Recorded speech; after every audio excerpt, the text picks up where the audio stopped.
Hola, egunon guztioi. Egunon eta ongi etorri berriro, Eskola Iztunbila jardunaldiaren bigarren egun honetara.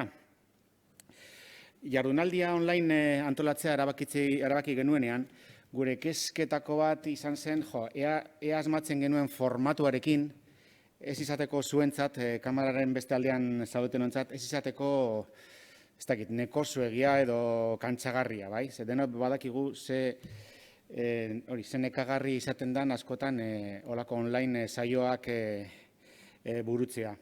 Eta horregaitik, egitarauan ikusiko zenutenez, gaur prestatu ditugun hiru ekintzak apuret desberdinak dira, bai?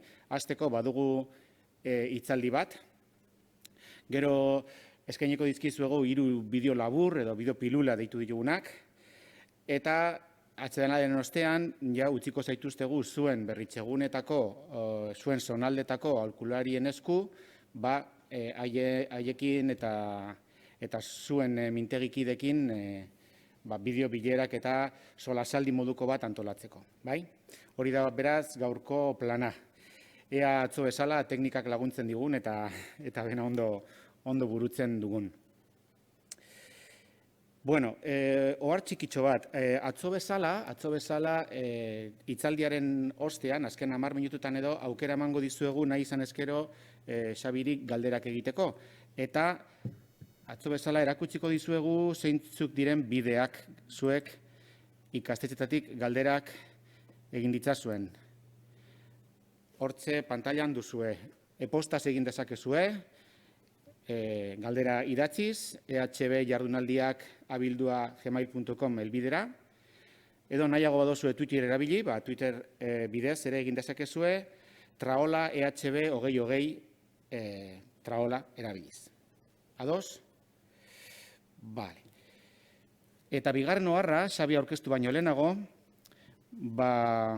gogoratzea atzo ikastetako esperientziak jarri genituela, ikusgai, eta ikusgai oraindik ere badaudela. Beraz, gogoratu zein den bidea gure webgunean sartzen baldin bazarete, www.ulibarri.euskadi.eus webgunera, antxe ikusiko duzue bideopilulak ikusteko eta ikastetako esperientziak ikusteko aukera dagoela. Bideopilulak oraindik ez, oraindik horiek esklusiban emango ditugu gero, oraindik ez daude aktibatuta webgunean, baina ikastetako esperientziak hemen klikatu ezkero,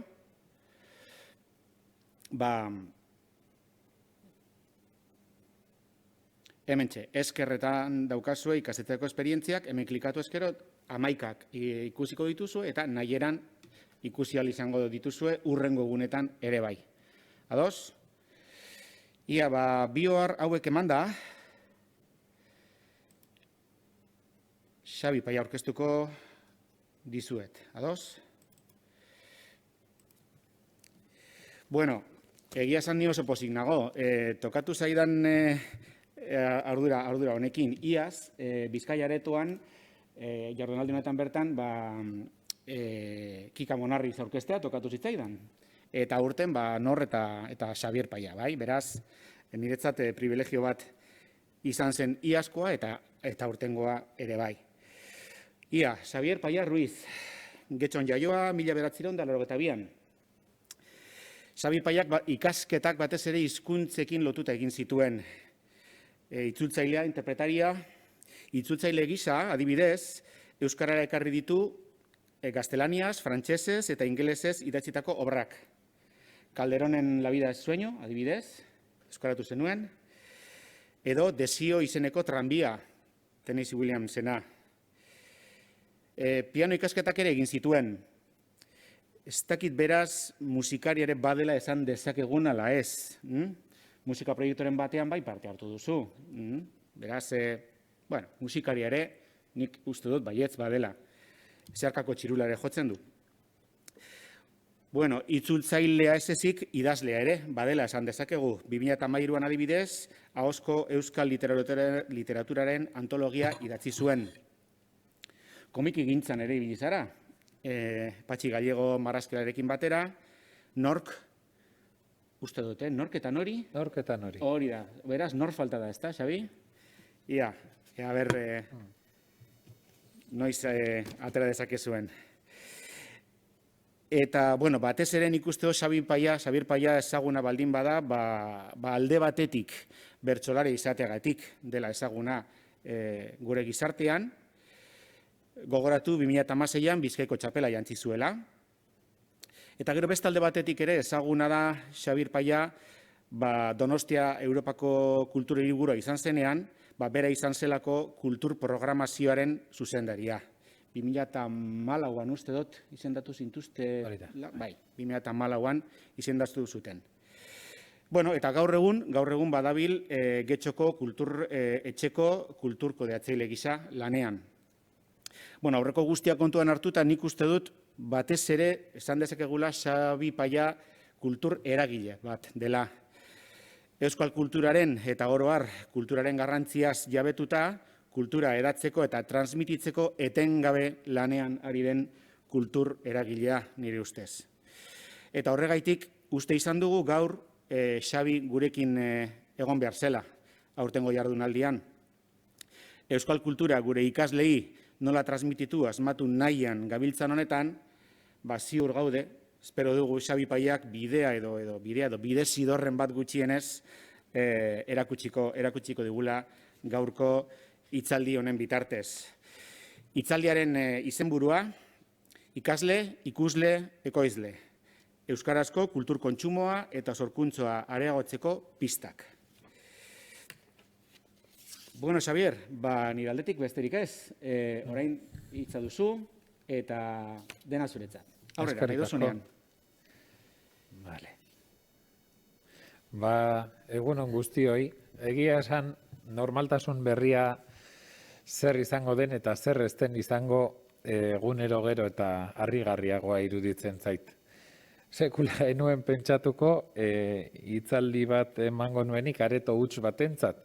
Eta ia eskertzen dizuet presente zaudenten hiruei, baina oraintxe okurritu zait oteiza egia esan pozik egongo zela. Hutsari hizketan aritzeagatik eta ikusteagatik hutsak zer garrantzi izan dezakeen. Xabi, nahi baduzu, maskara kendu ezekezu, Bueno, lanpostuan nagoen ezkero, bai, maskara kendu egingo dut eta uste dut zuentzat ere eramangarriagoa izango dela dozein kasutan. Ezinezkoa balitz eta hitzaldia eman bitartean legedia aldatuko balute eta berriz jantzi beharko banu prest nago berehala egiteko. Ez da erronka erraza daukadana eta aldi berean eskerrak eman nahi ditut lehenbizi, eskolaiztun bilan parte hartu nuen duela urte desente eta egia esan iruditzen zait Eusko Jaurlaritzan hezkuntzan buru belarri dabilen jente oso onak antolatzen duen planeta lerrokatze bat dela. Egun pare batean planetak lerrokatu egiten dira eta beraien ardatzean eskola eta hezkuntza komunitatea eta euskara nola uztar daitezken eta nola bide berriak bilatu, horretaz gogo eta egitea urte honetan zer esanik ez, seguruenik euskara gutxien egin den urtean aspaldiko partez, ezinbestekoa iruditzen zait. Eta gainera, kulturari begiratzea niretzat plazerra. Beraz, eskerrik asko, hori bai erronka ez da erraza. Nire asmoa gaurko hitzaldian ikasleak kultur ikusle eta kultur ekoizle izatera pasatzeko nire esperientziatik eta ezagutzatik ikus ditzakedan pistak ematea da. Beraz, euskarazko kultur kontsumoa eta sorkuntza areagotzeko pistak azken batean. Alde horretatik, pentsa dezakegu erraz xamarra izan daitekela hori, umeak parte hartzaileak direlako berez, gazteek badutelako nola baiteko joera, baina realitate handi bat ikusiko duguna da, ez dela berehalako lotura, kultur kontsumoa eta kultura jakin batzuk, esan dezagun, edo arte espresio eta kultur performance eta artefakto jakin batzuk, bagian ez daude ume eta gazteen gandik aingertu. Erraz bururatu altzaigu eta iruditu zitzaidan honetarako gaur lagun izango nituela Charlie Brown, Snoopy eta kuadrilla, besteak beste kulturaren nolabaiteko goraipamena egiten delako bereien irudia askotan, Eta ematen duelako uste baino sartuago dugula irudi hori, aurrak eta gazteak kulturan bizi direla, eta gero ikusiko dugu benetan edo behintzat nire asmoa da pistak ematea zuei hori ea horrela den ikusteko. Irakasle izana ere banaiz, Mondragon Unibertsitatean, Euskal Herriko Unibertsitatean, Birminghamen eta Paueko Unibertsitatean, eta asko gustatzen zitzaidan eskoletan, ondo dakite ikasle gisa sufritu nautenek, garbi ustea zer den ikasiko duguna, eta gero eskolari heltzeko modu bereziren bat beti. Interakzio zalea naiz, mugak puskatu zalea ere, baina gaur testu inguruak puskatu dizkit eskemak eta mugak, eta horregatik saiatu naiz buelta bat ematen horri. Gaur ikasiko dugu edo saiatuko naiz kultura definitzen. Ez dakit egin duzuen aurreko egunetan, baina ezin dugu kultura hitz egin, ez pagaude ados edo behintzat definizio bat konpartitzen ez badugu. Ikasiko dugu, ikasle kulturzaleak izateko, irakasle kulturzaleak izan behar garela.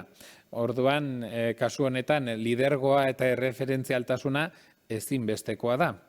Ikasiko dugu gure ikasleek kulturarekin duten harremana neurtzen, eta beraien kontsumitzaile profila zirriborratzen kulturaren kasuan. Horretarako ordea, euskarazko kulturari buruz hitz egingo dugunez, ikasleen hiztun profila irudikatzen saiatuko gara behintzat, eta aurreko bien lotura egiten baldin baduzue ikusiko duzue euskarazko kultur publikoen eskaileran, bai, edo nolabaiteko kulturarekiko harremanak neurtzen dituen tresnan gure ikasleak kokatzen ikasiko dugu. Kulturan barneratzeko eta kultur kontsumoa areagotzeko nik ezagutzen dudan metodologia arrakastatsuenaren berri emango dizuet, gozatu jabetu jardun izenekoa, bereziki bertsozale elkartean lanean ezagutu nuena eta Joserra Gartziaren zigilua daukana. Kulturaren oinarrizko saskia zer den, jorratzen saiatuko naiz, eta gure ikasleak ikusle eta ekoizle bihurtzeko pista pare bat ematen. Ez da langintza makala, baina saiatuko naiz eman didazuen ordu bete, ordu eta laurden inguru horretan hori guztia aipatzen. Aurreratzen dizuet, auskotasunean ikerketan ibilia naizen enean askotan esaten dut, baina nire ahulezia handiena jendaurreko komunikazioan kronemia da denboraren kudeak eta egokia. Hizketan hasten naiz eta berehala denbora kalde egiten dit. Oso ondo, asko eskartuko dizutone ja telebista itxura hartu behar du. Helburu horiek jorratzeko, lehenbizi jolas bat egingo dugu. Gaur goizean Twitterren jarraitzen nauzuenek ikusiko zenuten eskatu dizuedala Kahoot jaisteko. Berehala jarriko dizuet hori ere ondo ikus dezazuen, baina ezagutzen duzuenek jadanik eskura izan, eta ezagutzen ez duzuenek pixka bat gogoan euki. Ondoren, kulturaren testuingurua edo definizioa landuko dugu, kultur publikoen eskailera tresna zer den ezagutuko dugu, ikasleen profila edo kontsumitzaile segmentazioa nola egiten den aztertuko dugu, euskal hiztunen eskailera definitu dudana ezagutuko dugu, eta bi eskailera horiek gehituko ditugu, bestela ezinbestekoa delako euskarazko kultur publikoen eskailera ulertzea. Metodologia, lehenago esan bezala, kulturara hurbiltzeko metodologia arrakastatsu edo behintzat gustuko bat. Kulturaren oinarrizko saskiaren kontzeptua, ez da lehenbiziko aldia hemen aipatzen dudana, eta norbaitek bilaketa egin nahiko balu honi buruz jardundanago berrian idazten dudan artikuluetan. Ondoren, 4 pista emango dizkizuet, nire esperientziatik eta etxeko esperientziatik ere, arreba eskarmentatua dut gazteekin lanean, topagunean dabil gaur egun, eta berarekin kontrastatutako zenbait ideia dira hemen txertatu ditudanak, eta azkenean aurreratu bezala galderak egiteko tartea utziko dizuegu. Baina heldu da azterketa sorpresa egiteko unea. Hartu mesede zuen telefonoak edo pantailak, Kahoot ezagutzen ez baduzue, bila ezazue Kahoot aplikazioa, hori da lehenbizi egin behar duzuena, sakelako telefonoan erraz egin dezakezue. Eta hor, saiatu naiz pixka bat azaltzen zer den egin behar duzuena.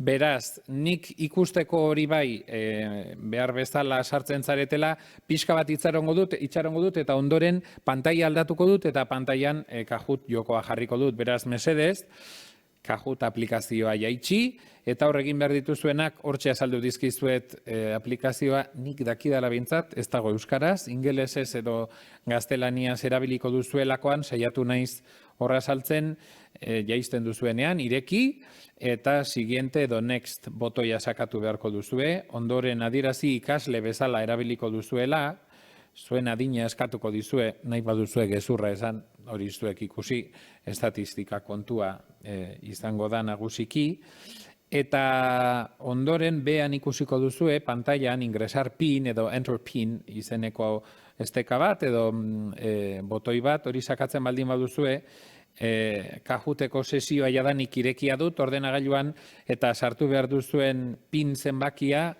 7-9-4-2-7-3 da. Bai, berriz esango dut, 7-9-4-2-7-3. Ondoren ez dizuet utzi izena jartzen, ez izen bat jarriko dizue aplikazioak berak, eta beraz gira edo spin botoia sakatu behar duzue, eta ematen dizuenarekin onartu, dena delakoa onarrezaztue bizitza honetan, eta orduan ja prest izango gara. Zer jolas prestatu dudan, lehenago esan dizuet, gaur ikasi behar duzuen lehenbiziko gauza da, irakasleak kulturzale espazarete, ikasleak ez direla kulturzale izango. Hemen bazeundete, hau aurrez aurre egingo genuke, eta eskuak altxatzeko ere eskatuko nizueke agian. Horrela jakingo nukelako, ze neurritan zareten kulturzale, ze esparrutan, ze interes, eta diagnostiko hori ezinbestekoa da, lehenengo urratxean. Kultur sektoretik hezkuntzara hurbiltzen garenean, proiektu batekin, normalean ez gara zuzenean zuzendari bila joaten. Joaten gara irakasle kulturzalearen bila. Irakasle inplikatu hori, ekitaldietara joaten dena, edo parte hartzen duena da. Bai? Beraz, utzi dizuet pixka batean, ez dakit jadanik sartu zareten, 7-9-4-2-7-3, eta orain bai, eskatu segundo batean ordenagailu hartu behar dut, eta pantaila aldatu egin behar dugu. Bai. Beraz, hemendik atera egingo gara, eta hemen daukagu prest. Musika pixka bat ere jarriko dut aplikazioak berak ere badaukana. Bueno, hau da, jende pila. Ea lortzen dudan. 104 pertsona sartu zarete dagoeneko. Bai, ez dudan hau lortzen da, zergatik ez didan uzten. Bai, hori da. Bueno, horrela izango da, Bai, agian ala izango da, bueno, bardian jarriko dut orduan beraz. Eta 122, bueno, bagoaz pixkanaka ordu zu ez zenbakia. Pixka bat gehiago itxarongo dugu behintzat, banekien ala izango zela. Eta esaten izuen bezala, ariketaren helburua izango da, 10 galderari erantzun beharko diezue. Eta 10 galderak, kulturari buruzkoak dira. Ez da trivialeko azterketa zaila, dudarik gabe. Honekin benetan nolabait garbi utzi nahi dizuedana da, jadanik lehenengo lerro horretan esaten duena. Kultura sustatzeko, kultur kontsumitzaile eta ekoizle sortzaile izatea nahi baldin badugu gure ikasleak, gu geu ere izan behar dugu, geuk ere izan behar dugu, bai? Kasu horretan oinarri garelako. Kahootek nahita jarri du Halloweeneko musika hau. Orduan, bueno, ez da nik beldurra eman nahi nizuela bereziki, ez dago tratu edo truko edo halakoetarako tarterik, baina bintzat, lasai ez duzu, zertan denek ere parte hartu, egongo da baten bat erdi lotxatua, ez zaituztegu jarraituko, ez da egongo IP-aren rastreorik, gero ikusteko zenbat galdera erantzun dituzuen ongi, eta ikusten duzu hemen nago ni irratian bezala denbora pixka bat egiten, hau telebistan ezin da inoiz egin. Ondo iruditzen baldin bazaizue, beste minutu bat utziko dizuet, eta jadanik hasi egingo gara, bai? Egia esan sekula ez ditut egin beste pertsona izan, Kahoot erabili dudanean, eta izugarria da asmatzen duen izen kopurua. Badakizue nola den dinamika, galdera atera egingo da, eta 30 segundu izango dituzue galderari erantzuteko. Galdera batzuk dira 4 erantzun posible dituztenak, eta bestea da, eta beste aukera da egia ala gezurra, bai? Eta beraz, galdera aterako da, pantailan ikusiko duzu eta 30 segundu izango dituzue. Laguntzeko, edo despistatzeko, bideo batzuk sartu ditu tartean irudietan, bai?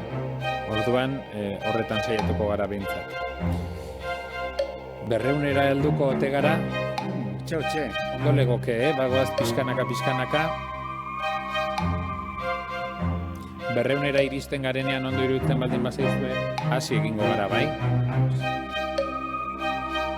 Agian orain, justo azkenengo, behera ari gara, ui ama.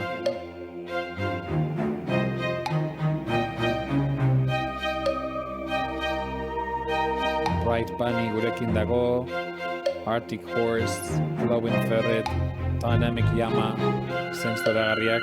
Bueno, ematen du 200eko langa zaila izango dela, internetarekin arazoak edo batzuk atzera ari zarete. Orduan,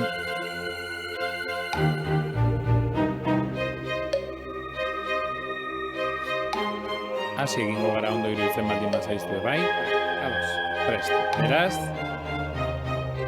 has gaitezen, irakasleak kulturzaleak ote zarete? Inigo Astizek irabazi du haur eta gazte literaturako Euskadi saria. Zein obrarekin? Joemak eta polasak, Aitaren etxea, Somorro poemak eta beste piztia batzuk, ala Santa Familia. Zuek erantzun.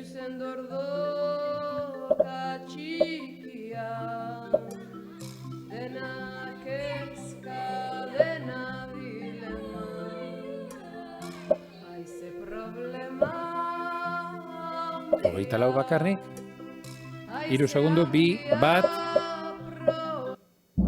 denbora, erantzun zuzena, joemak eta polasak. Bai, ikusi duzuenez, mobilean edo pantailan klikatu behar duzue kolore horren gainean. Gehientsuenek, bozkatu duzuen gehienek jakin duzue. Goazen bigarrenera. Bueno, eta hor, agertzen da bai, zein izan den erantzunean finen ibili dena. Ika Teatroa konpainiaren zuzendaria Agurtzane Intxaurraga deitzen da. Egia baldin bada egia eta gezurra baldin bada gezurra.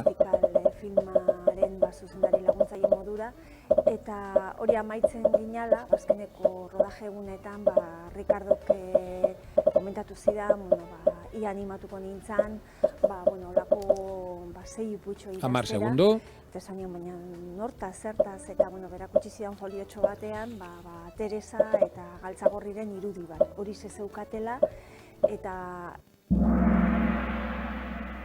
Ufa, interesgarria, Gurtxan Intxaurraga, esango nuke aktore ezaguna, Ika Teatro konpainian, zuzendari eta banatzaile lanetan ibiltzen dena, okerrez banago.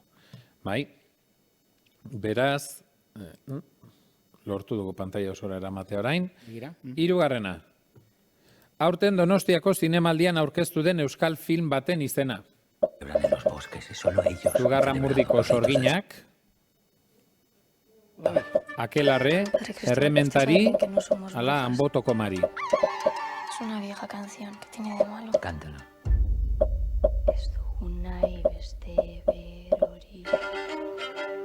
Ez dugu nahi beste berorik. Declaradas culpables de participación al sábado serán quemadas en la hoguera. Ez dugu nahi beste berorik. Zure musu Bat, denbora. Ondo, ematen du zinemazale, puntu bat, badagoela behintzat irakasleen artean. Ez dut hartik geko zela literaturan da antzerkian gusturago ibili dena, orain Epic Wildcat jarri zaigu goian. Egia ala gezurra, hauek guztiak dantza konpainiak dira. Aukeran, Kukai, Ertza, Organik, Gilkitxaro eta Ahatik.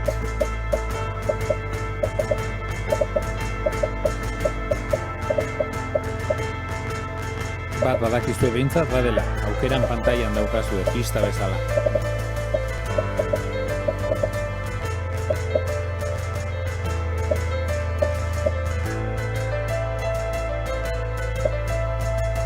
Bi, bat, denbora. Gezurra, bai? Gilkitxaro ez da dantza konpainia, antzerki konpainia baizik, eta hortxe trampa sartua. Hauetako zein ez da artista profesionala. Horrek zer esan nahi duen, eta seguro hemen baten batek adarrako nahi didala. Jesus Mary Lascano. I am a painter from Basque Country. Daukazuena, beraz hortxeko modina. I have a very long Mabi career. Revuelta, Alain Urrutia, edo Antxon For me, the Telleria. most important is my relationship with my country. It's a relationship between the past and the future. Because I take a lot of inputs from my parents, from my country, from my society, Bi. from my traditions as well. Bat, And denbora. if Antxonek parkadi ez da dela, profesionala bada eta artista ere, baina biak elkartzerakoan ez hainbeste, eta Mabi Revuelta, Alain Urrutia eta Jesus Mari Lazkano, zer esanik ez, izten handiak, ez dakit Mabiren erakusketara baten bat hurbildu den, une honetan bestela alondegian aukera izango du, baldin eta bilbotarra baldin bada.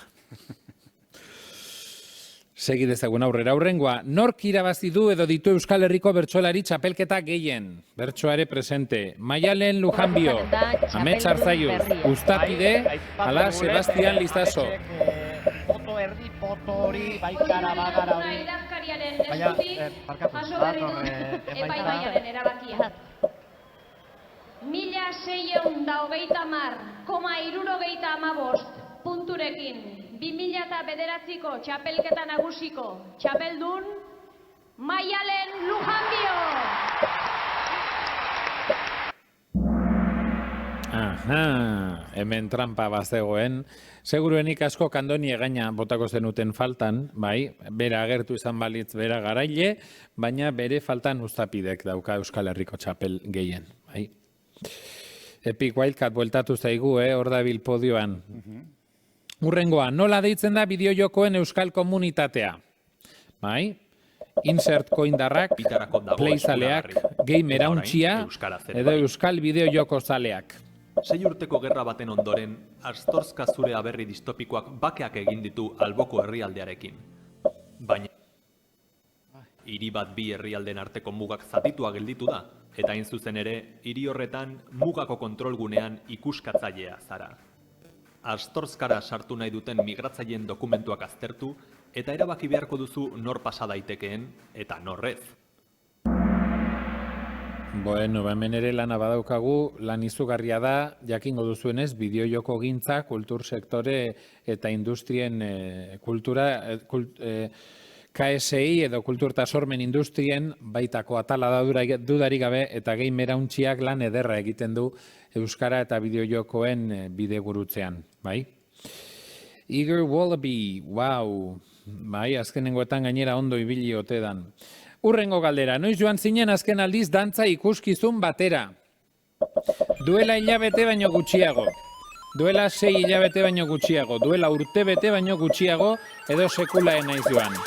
Eta pantailan duzue aurreko ostiralean, Getxon, gure herrian, musike barrin izan dako Brodas Bros dantza taldea.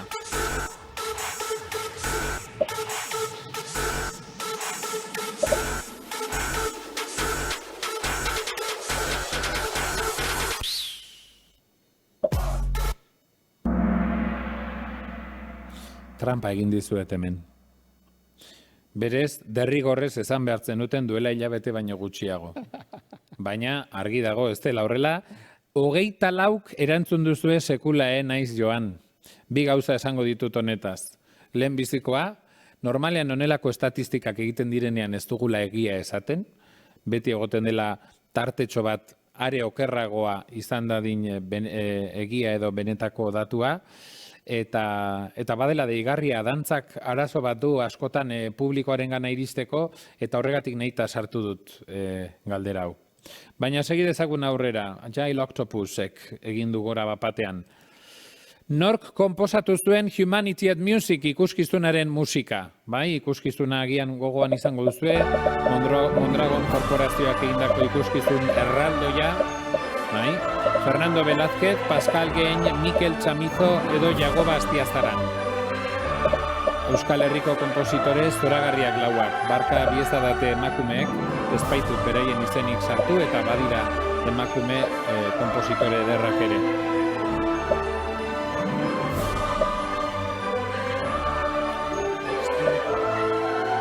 denbora, Fernando Velázquez hain zuzen ere, musika eder horren egilea. Eagle Wallaby gora, eta hauetako zein ez da trikitilaria, azkena. Roberto Etxebarria, Joseba Tapia, Kepa Punkera, ala Josan Goikoetxea. Horietako bat ez da trikitilaria. Eta pantailan pista Etxebarria, aita alabak, dauzkazue trikiti eta panderoarekin.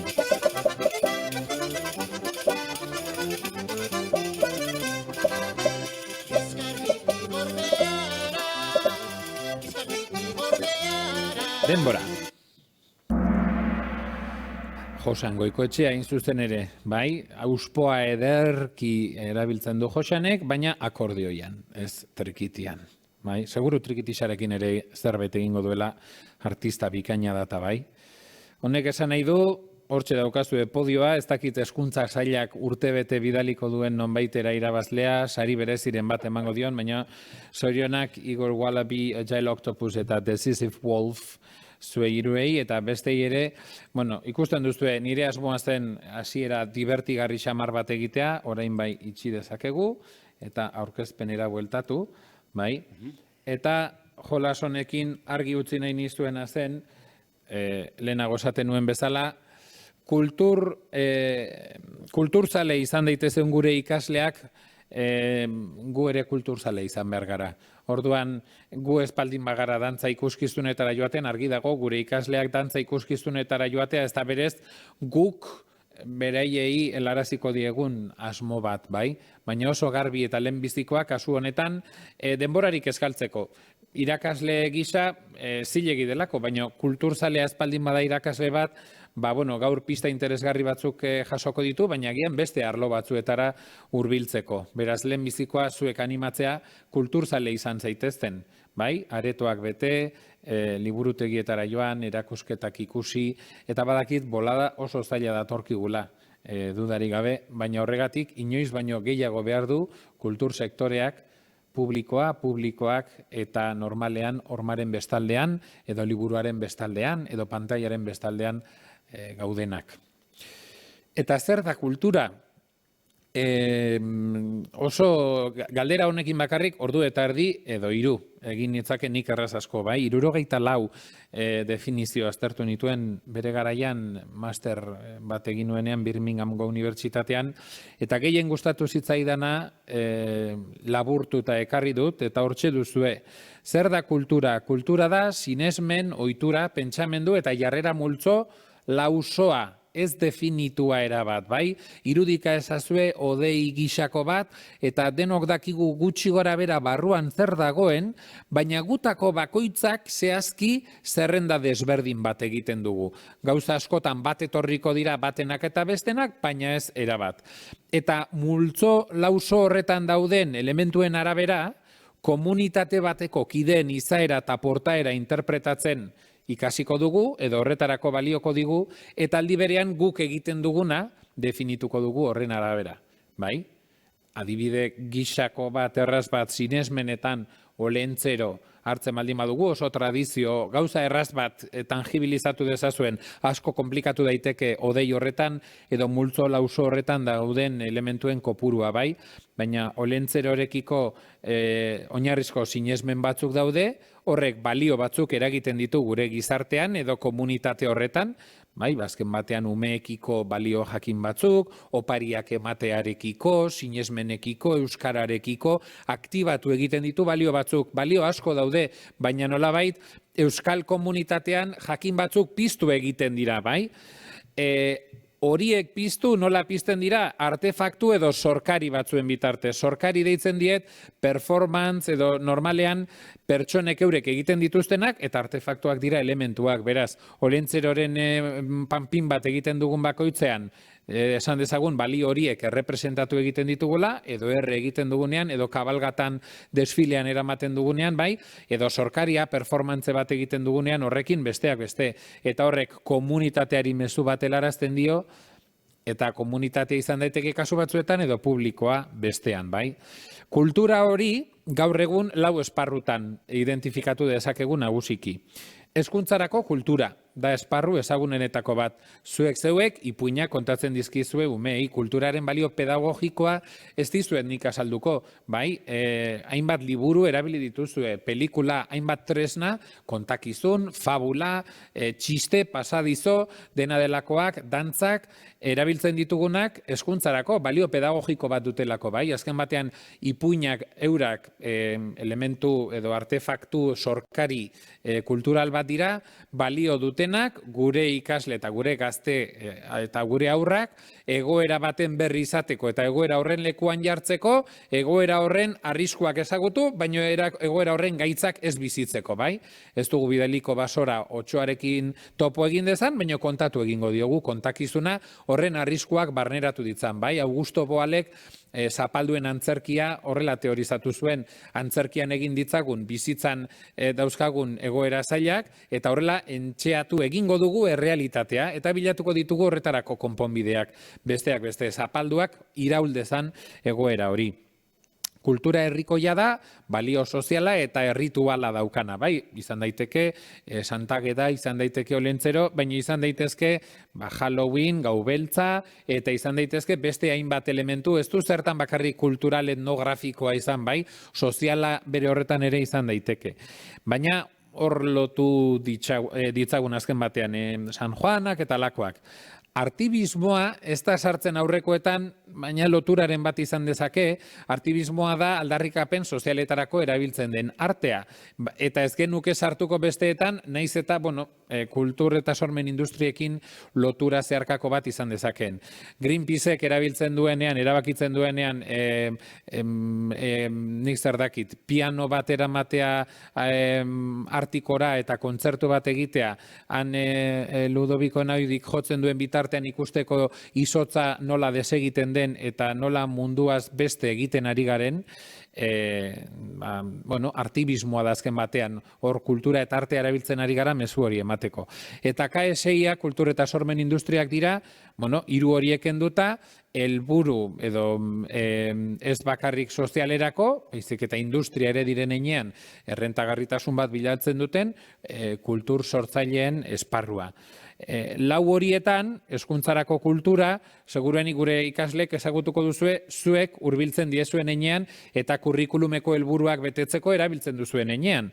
Kultura herrikoia, herrikide diren heinean ezagutuko dute. Gutxiago edo gehiago, parte hartuko dute gehiago edo gutxiago, baina behintzat gure egutegia eta lurraldea konfiguratzeko balio duen kultura da. Artibismoa ezagutzen duten heinean eta topatzen dituzten aldarrikapen sozialen arabera aldatuko da. Baina KSI-a, kultur eta sormen industriak, askotan izaten dira urrunen geratzen direnak, bai? Antzerkitaldeak, filmak, erakusketak, horiek guztiak normalean urrunxeago egoten dira, baldin eta espaldin badaude gainerako hiruetan. Gaur kultur kontsumoari buruz hitz egiterakoan, askotan laugarren honi buruz arituko naiz nagusiki, bai, norbaitek gehiago jakin nahi baldin badu Xeinek 1984an kulturaren definizioari buruzko hainbat datu topa ditzake interneten. Kultur eta sormen industriekiko harremanean, jadanik aspalditik partaidetzaren eskailera izeneko tresna baten teorizazioa egintzen, horren arabera definitzen dena da pertsona bat publiko izan daiteken heinean, bai, audientzia edo hartzaile edo ikusentzule izan daiteken heinean, ze erlazio daukan kultur konsumo horrekin, bai? Kultur praktika horrekin. Eta hemen jarri dizkizuet zerrendatuta, baina uste dut asko hobeto ikusten direla eskaileran beharrean piramidean ikusten baldin baditugu. Eta piramidearen beko partetik hasiko gara, normalean alakoak direlako gure publikoak. Hau da, gehien behan kokatzen dira eta gutxien goian. Eskatuko dizuet, irakasle maiteak, hitz egiten dudanean, saia zaitezten nolabait ikusten zuen ikasleak non kokatu daitezken piramide honen baitan, bai? Piramidearen edo eskaileraren lehenengo maila da interesik gabeko edo eskari negatibodun publikoak, bai? Hau da, hartu zuen ikasle bat, ez duena erakusketa bat ikustera joan nahi, edo operari buruz iritzi txarra daukana, buf, hori plastada hori eta hori gainera zaharrentzako da, aspergarria, itxusia, niri ez zait gustatzen, negatibotasuna presente dago, ez dezagun ukatu, gure ikasleak ez dira santuak, eta batzuek alde, eta bestea kontra, iritzi aniztasuna dago, eta kultur praktika batzuekiko kontrakotasuna, edo interesik eza topatuko dugu. Bertsolaritza, joango algora bertso saio bat ikustera, edo bertsolariak datoz eskolara, hori orain ere, zaila, pantailatik ikusiko ditugu. Bertsolariak, Gregoriano kantatzen duten plasta hoiek, eta ez niri hori ez zait gustatzen, bai. Normalean, dantzaren adibidea ikusi dugunean agertu den ez ezagutza hori, eta interesik gabe edo negatiboa. Bai, normalean biak sartzen ditugu azken batean kultur praktika horrekiko emaitza bera delako. Ez dira existitzen pertsona horiek, bai. Baina askotan interes negatiboa, gure kasuan komunitate jakin batzuetan txarra da. Polarizatu dezakelako komunitatea, bai? Gertatzen baldin bada gure ikasle talde batean, ikasle guai batek interes negatiboa duela eskain dezakegun kultur praktika batekiko, hater bat daukagu talde barruan eta hori desartikulatzea funtsezkoa da. Gauzatu edo azetu gabeko interesdun publikoak dira, agian operara joango liratekenak, baina opera gertu ez daukatenak.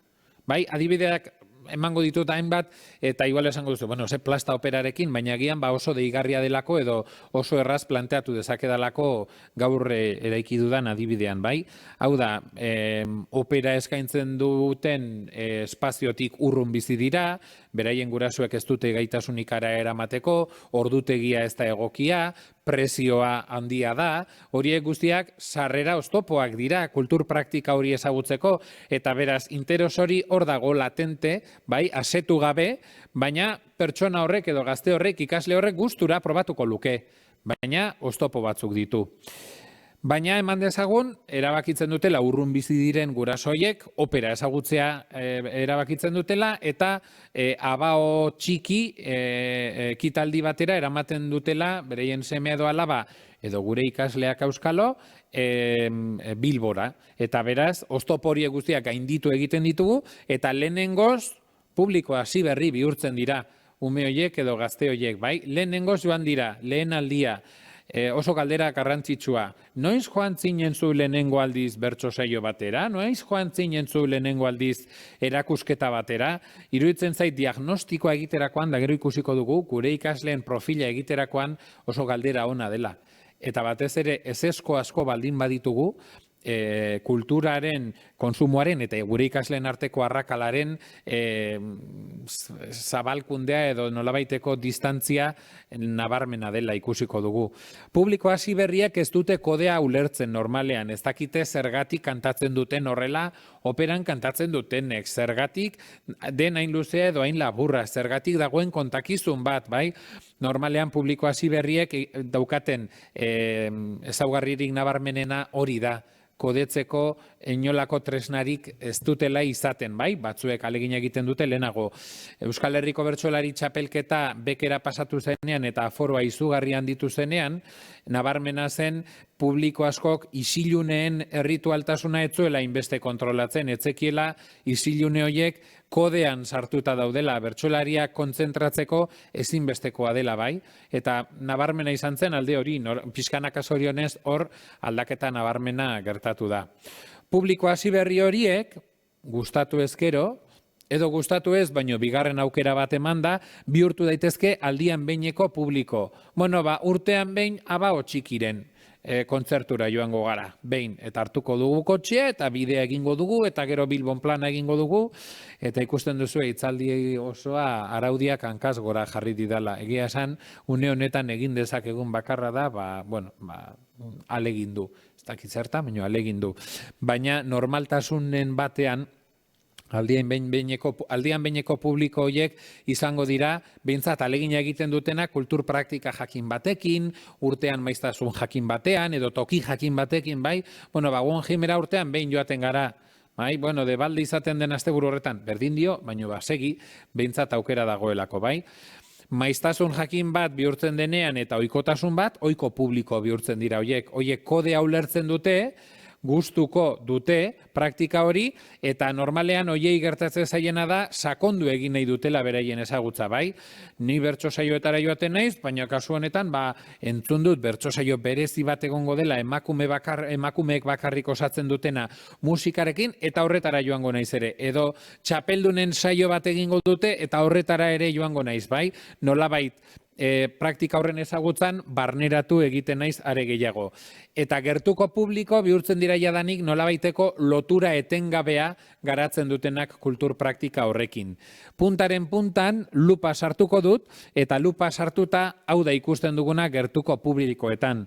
Gertuko publikoak izan daitezke bazkideak, bai? Gu, Abao Txikiko bazkide gara, edo Arriagako antzokiko bazkide gara, edo leku jakin bateko bazkide gara, edo Bertsozale Elkarteko bazkide, edo EASeko bazkide, eta horrek nolabait jadanik harreman zuzen bat etengabeko informazio bide bat daukagu, eta horrek esan nahi du maiztasun jakin batekin kultur praktika horren zaleak garela, bai?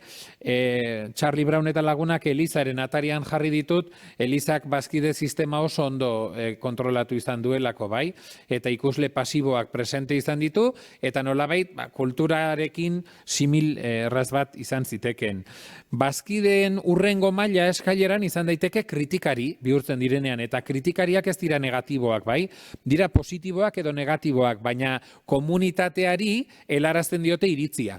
Esaten diote, hau oso ona izan da, edo hau oso txarra, edo hau ikusi behar duzue sekulako lanketa egiten duelako Euskal Gatazkaren inguruan. Edo iruditzen zait hau ez dela horrek kondizionatu egiten du, baldintzatu egiten du gizarte edo komunitate jakin bat behintzat. Eta horregatik ezinbestekoa da horiek oso presente izatea.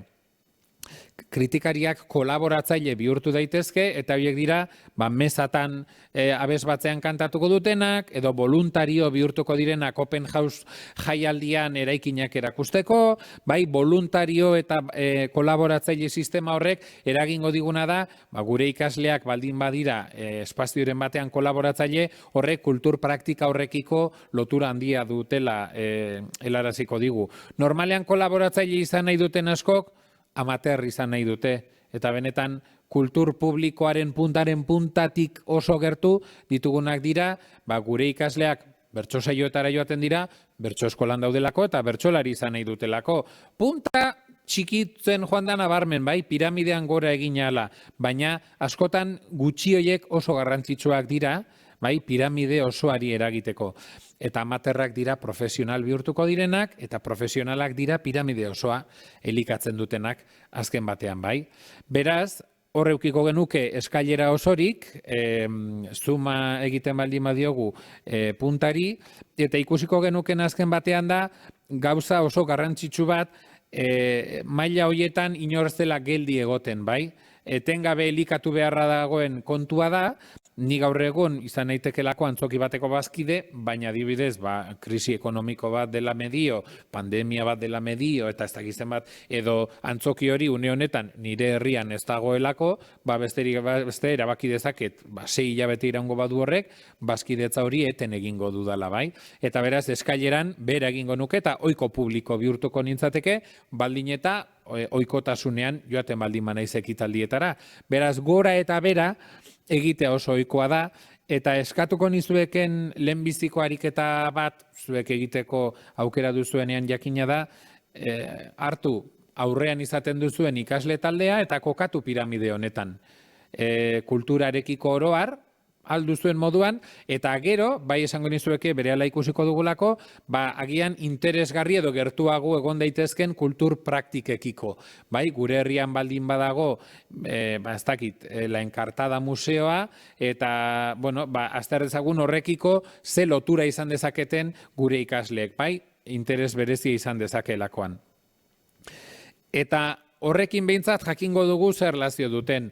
Baina ezagun dut irakasle asko ibiltzen direla leku batetik bestera. Askotan tokatzen zaizue talde berri batean, herri berri batean sartzea, eta kultur konsumoa sustatu nahi baldin badugu, ezinbestekoa da ume horien profil gutxieneko bat egitea, bai? Definitzea nolako kultur kontsumitzaileak diren gaur egun jadanik une honetan gure ikasleak. Eta horretarako pista nagusiak edo ardatzak 4 dira. Geografia, demografia, psikografia eta portaera. Azken batean, nola jarduten duten, eta berehala ikusiko dugun galderei erantzun da, hainbat datu garrantzitsu atera ditzakegu. Nongoak diren ezinbesteko elementu bat da. Kultur eskaintza ez da orekatua. Kultur eskaintza handiagoa dago hiriburuetan eta zonalde, hiriguneetatik gertu dauden zonaldeetan. Besteetan ere egon badago. Orduan, zein dira galdera interesgarriak? Besteak beste hori, ze auzo, ze herri, ze eskualdetan kokatuta gauden, ze lurralde, herrialde zer esanik ez. Kokapen erlatiboa ere, ze tamainatako herria den, klima, zergatik klima, niri buruan sartu baldin bazait, nik zerdakit, kaleko ikuskizunekin erlazio jakin bat garatu nahi dudala, eta Donostian bizi naiz, non 159 egun urtean euria izaten den, agian berplanteatu behar ditut helburuak, bai? Gure kokapena, gure eskolatik landu nahi baldin badugu hori modu taldekatuan, hirigunean edo kanpoaldean gauden ez da gauza bera, ze esfortzu eragiten digun, eta kultur ekipamenduak non dauden ere gauza bera, ze pasoko tokia edo xedetokia izatea ez da gauza bera, bai? Xedetokia da destino bat eta da adibidez Gaztelugatxe, bai? Jendea ez da nahi gabe joaten era, ez da pasoan joaten, bai? Destino bat da, eta ara orduan, kultur ekipamenduak xedetoki baldin badira, are zailagoa izango da gure ikasleak nahi gabe joatea. Eta paso toki baldin badira, aldiz errezago. Zein gizataldetakoak dira, beraine den adina bai, baina belaunaldia funtsezkoa da, badakizue belaunaldietan ikerketa zoragarriak eginak daudela, nola belaunaldi bakoitzak interes nabarmen eta beldur desberdinak dituen. Horiek ezagutzea funtsezkoa da, ez da gaur egun gauza bera izango LH, DBH edo batxilergoa zer esanik ez. Sexua, familia eredua. Azken batean kultur konsumoa familian gertatu deko delako handi batean, hizkuntzari berriala helduko diogu, etniak eragin izan dezakeen, eros ahalak, kultur konsumoa da, handi batean leku askotan doakoa, baina ez beti, eta kultur eskubideak alde horretatik ez ditugu erabat bermatuta, bai? Gurasoen lanbidea eta hezkuntza maila zerresanik ez garrantzitsua izan daiteke horretarako, bai? Azken batean, irakasle batek kultur zaletasun handia eragin nahi baldin badu, hezkuntza maila ez daina handia eta eros ahalmena basua den ikasle talde batean, erronka oso desberdina da azken batean, bai? Psikografia da ikasle horiek nolakoak diren definitzen saiatzea, bai? Impultsiboak diren, lotxatiak, zertan oinarritzen diren eraien eguneroko bizimoduan, arriskuzaleak diren, empatikoak, hau guztia berez landu daiteke, baina esan dezagun gure ikasleak oso aktiboak baldin badira ez, eraman kultur konsumo pasibo edo sedentario batera, bai? Olako pista batzuk izan daitezke, ze gustu, ze fobia dituzten, bai? Hori ezagutzeko ezinbestean, beraiekin egon eta hitz egin beharra dago, eta egia da horretan irakasleek posizio primerakoa duzuela. Eta portaerak erantzuten du konsumo moduari buruzko galderen multzoa. Hau da, nola erabakitzen dute antzokira joatea? Gaur arratzaldean zer egingo dugu? Pagoaz? Ala ez, asteko plana da. Sustatu behar ditugu aurretiazko plan horiek, eskolak adibidez informatu dezake inguruan daukaten kultur konsumoari buruz etxean hori ere ezagutu dezaten eta sustatzeko. Gonbidatu ditzake ikasleak esatera izue, erronka bat egingo dugu. Benga, hilabetean behin, zuetako bakoitzak lortu behar du gurasoekin, familiarekin, kultur ekitaldi edo kultur praktika batera joatea. Eta utzi da zue praktikala esaten, izan daitekelako erakusketa bat, dantzaldi bat, ikuskizun bat, edo liburu bat irakurri gutxieneko batzuk, bai, horrek kultur saskiaren kontzeptura, oinarrizko kulturaren saskira eramango gaitu, bai, baina ezinbestekoa da hori ere buruan izatea. Geografia eta demografia ipatu ditudanean hizkuntza ipatu dut, eta beltzean jarri dut hemen ezinbestean gure kasuan desberdin jorratu beharra dagoelako. Tamalez, ez dezagun gure burua engainatu, gure umeen kasuan, hizkuntzaren profila egiterakoan nik neuk gomendatuko nizueke GAD eredua erabiltzea, beraien gaitasunak, aukerak eta desirak aztertzen dituenak, bai? Hau da, gure ikasle taldearen aurrean jarri eta esan dezakegu, antzerki batera eraman nahi ditut, antzerki ikuskizun batera. Ezagutza pasiboa badute, gai izango dira antzokian eseri eta ulertzeko gertatzen dena? Ez dakizu ezen bat alditan, entzun dudan nik, bertsosaio bat ez dutela ulertu, aurrean izan ditudan ikaslek, edo antzeslan bat, besteak beste, bai. Aukerak badituzte, kultur konsumo hori euskaraz entzuteko, opera aipatu dizuet, baina opera euskaraz zenbat dago, bai? Lehenago erraz sartu dizuet hori, baina orain begira, aukera hori nik dakidala ez da existitzen, azpitituluekin espaldin bada, modu jakin batean bai, eta agian garrantzitsuena erpin horretan, eta desira badute, benetan gogoa dute, bai, hizkuntza erabiltzeko, azken batean, hau badakizue, hau da ezagutza eta erabilera patroia erabiltzen da nagusiki gure inguruan, baina hiru hauek baliatzen baldin baditugu, ikusi halko dugu gure ikasle onenak hizkuntzen profilari dagokionez izango liratekela gai direnak euskaraz egiteko, aukera daukatenak eta aukera baliatzen dutenak eta egiteko desira daukatenak, bai? Gaitasuna eta aukerak baldin badituzte, ingurune euskaldunean baizi baldin badira, euskaraz hasi baldin badira etxean, baina nera bezaroaren gaitz izugarriak jota desira galtzen baldin badute, edo aparkatzen baldin badute behintzat, eta gaztelaniara jauzi egin desirak kale egin digu, bai? Aukera ez baldin badaukate, eta gaitasuna bai, desirak baldintzatu dezake hori asko, baina asko aldatzen zaigu egoera ere. Gaitasuna ere ezpadaukate nola jarriko ditugu kultur kontsumitzaileen eskaileran.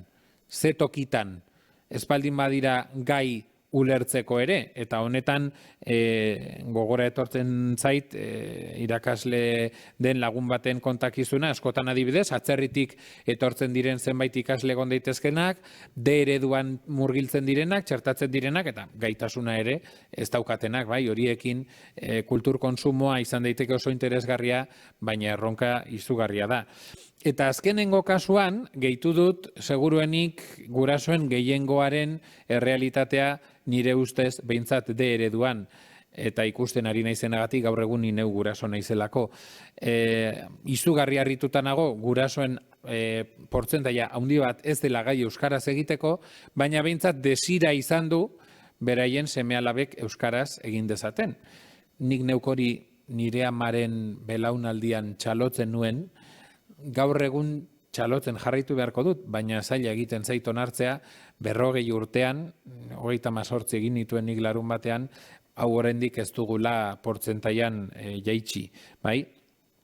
Horrek zer esan nahi du, euskal hiztunen eskaileran jartzen baldin baditugu gure ikasleak, gat gabeko edo eskari negatibodun hiztunak, hau da, euskaraz egin nahi ez duten edo gai ez diren ikasleak baldin baditugu, hiztune komunitateko kide izatetik urrun daude, eta hortik kultur kontsumitzaile izatera are gehiago. Gai izan nahi badute edo desira baldin badute, baino espaldi badira gai edo aukerak ez badituzte, maila bat gorago daude, baina oraindik ere urrun komunitateko kide izatetik. Hiztun hasi berriak dira, elkarrizketa erraz batzuk egin ditzaketenak, eta gaitasun pasiboa behintzat badaukatenak. Aldian behineko hiztunak, saiatzen direnak, ezoiko tokietan euskarazko praktika barneratzen, eta euskal kultur konsumoari dagokionez, beraien eguneroko menuan euskara sartzen. Bai, azken batean informatikaren guruetako batek esaten zuen zerbaitetan aditu izateko 10.000 ordu igaro behar dira. Horretan, besterik ez. Eta euskaraz egiteko bagian trasladatu behar dugun mezuetako bat da, zure semeak edo alabak euskaraz ondo egitea nahi baldin baduzu, behar duzun gauzetako bat da, ordu kopuru gehiago sartu behar dizkiozu menuan, bai? Ohiko hiztun bihurtuko dira, egunerokotasunean behintzat euskaraz egiteko gai baldin badira eta desira badute, eta hortik, has gaitezke kulturzale, euskaltzale, bihurraratzen, bai?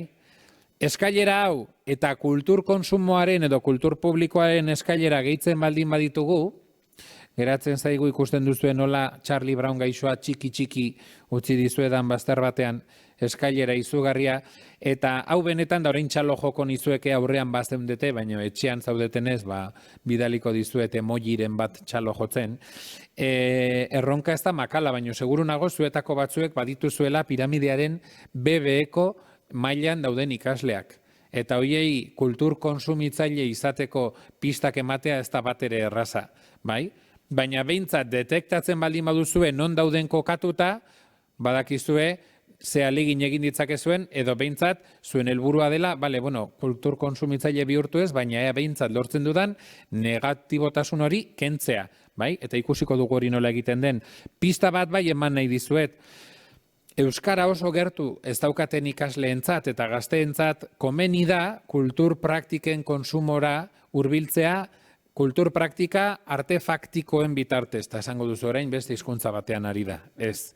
Artefaktuak dira elementuak, erakusketak, liburuak, bai? Gauza tangibleak edo hainbat aldiz ikus daitezkenak, bai? Nik eramaten baldin baditut, nire ikasleak bertsosaio batera, Euskal Herriko bertsolari txapelketako finalera, bai, euskaraz justu dabiltzanak, ez dira bueltatuko bertsosaio batera, sekula santa seguruenik, bai, naiz eta motivazioak askotarikoak diren. Baina erakusketa batera eramaten baldin baditut, interesgarria izan daitekena, bai, ondo neurtuta bereientzako egokia dela, eta artefaktu horiek geldi baldin badaude, liburu hori hor badago, pantalla hori, dena delako hori, hizkuntzaren oztopoa behintzat gutxitu egiten da. Performantzea edo performatiboak direnak, antzeslanak, dantzaldiak, ikuskizun performatiboak behin baino ezin dira ikusi eta harrapatu. Eta horiek zailtasun handiagoa daukate hizkuntza arazo den kasuetarako. Bai? Ta zer egin daiteke maila batetik gora egin dezaten ikasleek zer den egin dezakezuena? Ez baldin badaukate interesik edo interes negatiboa badute, egin behar duzuen lehenbizikoa da informatu eta helburu gisa jarri lehen aldiz hurbiltzea, bai? Ez baldin badira inoiz egon erakusketa areto batean, nola? Ez zaretela inoiz egon Arte Ederren Museoan Bilbon? Ez dakizu ez zelan ederrak daudenan, eta gaineran bilduta daude, hainbat obra erakusten dutenak, zuen guraso, zuen aiton amona, zuen auzokoen gizartean nolakoa zen, zer islatu nahi zuten orduko artistek, zuen beldurrak izandako pertsonek nola islatu zituzten horiek eskulturan, pinturan, bai traslazio eta itzulpen lan hori egin beharra dago, behintzat informatu, eta lortu helburua lehen aldiz hurbiltzea.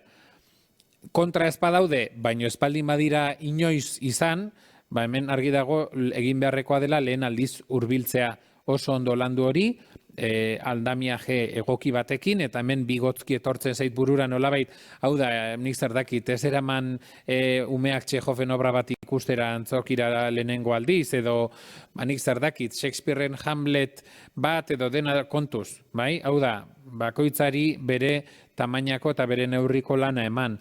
Publikoa hasi berriak lehenengoz joan baldin badira, bilatu behar ditugu formulak errepikatu dezaten, bai? Behintzat urteroko maiztasun batean, gutxieneko batean, bai? Aldian behin joatea lortzen baldin badugu, animatu komunitate izatera. Bertsosaio horretara joan zarete eta beste horretara ere bai, badakizu herrian bertso eskola dagoela, bai? Edo, orduan, dantzan ikusten zaitut sarri, eta inoiz joan altzara dantza ikuskizun batera, bai? Espektro horretatik ikusi, nolabait pentsatuz piramidean gora egin dezaketen ikasleak ditugula. Ohiko publiko baldin badira, arloko aukera berriak ezagutarazi, bai? Erakusketak gustatzen zaizkie, baina demagun bakarrik joaten direla espazio jakin batzuetara. Alegin du alternatiboagoak bilatzen, eta beti ere pentsatuz, eta hau agian hasieran esan behar nuen, honek guztiak eragiten dien onura, beraien ikasketa prozesurako paregabea izango dela, bai. Eta gertuko publikoak diren enean, jadanik fidelizatuta baldin badaude, implikatzeko moduak bilatu eta implikarazi. Bertso eskolan dabil eta ikaslea da, agian hor ja irakaslearen funtzioa nolabait galdu egingo da, baina bertso eskolaren zeregina izango da ikustea nola komunitatera lotu daiteken pertsona hori eta irakasle bihurtu, monitore edo dena delako, bai, behintzat horretan aurrera egiteko. Eta hori egiteko, kulturara hurbiltzeko lehen pauso hori nola egin daiteke edo nola gomendatuko nukenik egitea, dudarik gabe ezagutzen dudan praktika egokiena gozatu, jabetu, jardun. Eta 3 hitzak eta 3 aditzak dira ezinbestekoak, bai? Ze jabetu kentzen baldin badugu, baten batek pentsatu dezake drogazaletasunari buruz ari garela, bai? Baina badu lotura posible bat, azken batean, adikzioek eragiten duten giza erantzuna da kulturzaletasunean bilatu behar dugunaren antzeko zerbait, bai?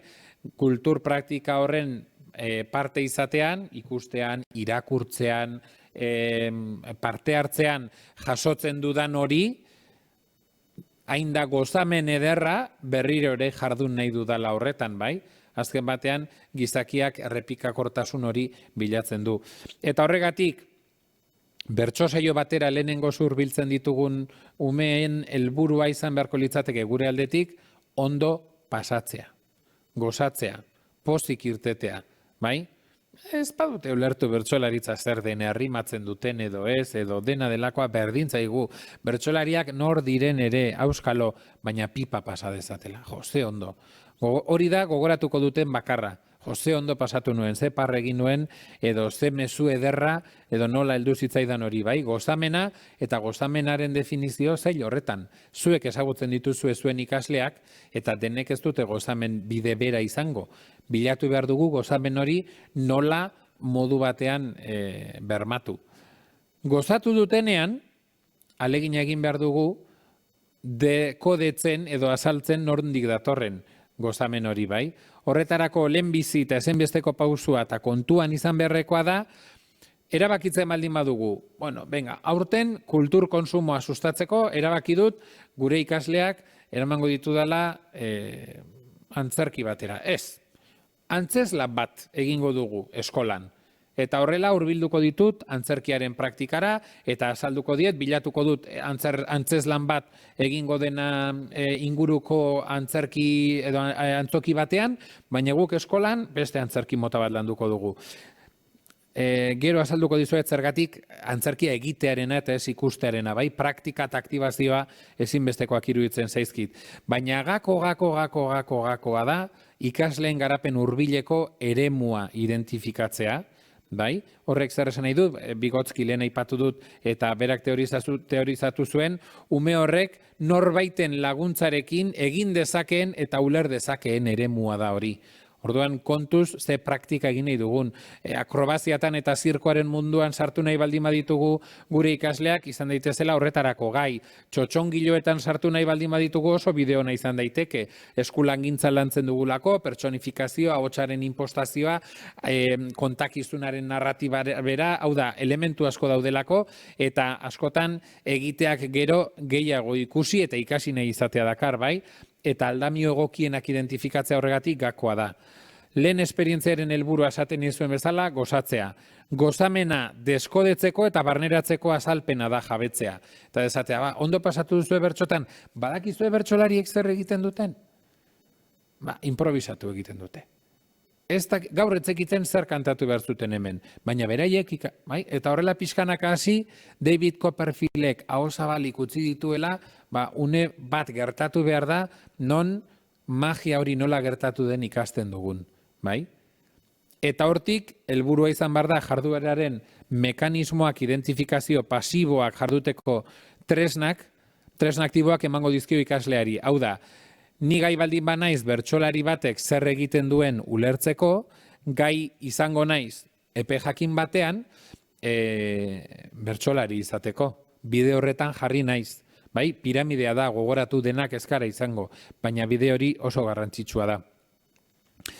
Eta metodologia horrekin, eman dizkizuedan pistekin gai gara ikasleaen profile egiteko, ze kultur konsumo izan dezaketen, aztertzeko kulturarekin zer relazio duten, hizkuntzak nola eragiten duen horretan, eta kulturara hurbildu nahi baldin baditugu, ze metodologia erabil dezakegun. Baina egia da, agian erronka handia izan daitekeela hori guztia, baina bai behintzat iruditzen zait ezinbestekoan eskolatik egin dezakezuen lan bat kulturaren oinarrizko saskiaren jarraipena dela. Kulturaren oinarrizko saskia ez da elementu ezaguna hemen, baina nolabait lurralde azpigaratuetan eta bereziki Hego Amerikan oso ezaguna da, bai? Eta honetan gomendatzen dizuedan liburua da Una canasta básica de consumo cultural para América Latina, bai? Elementos metodológicos para el derecho a la participación cultural. Kata guzti hor daukat, baina hori bilatzen baldin baduzue interneten berehala topatuko duzue, PDF-a oso osorik.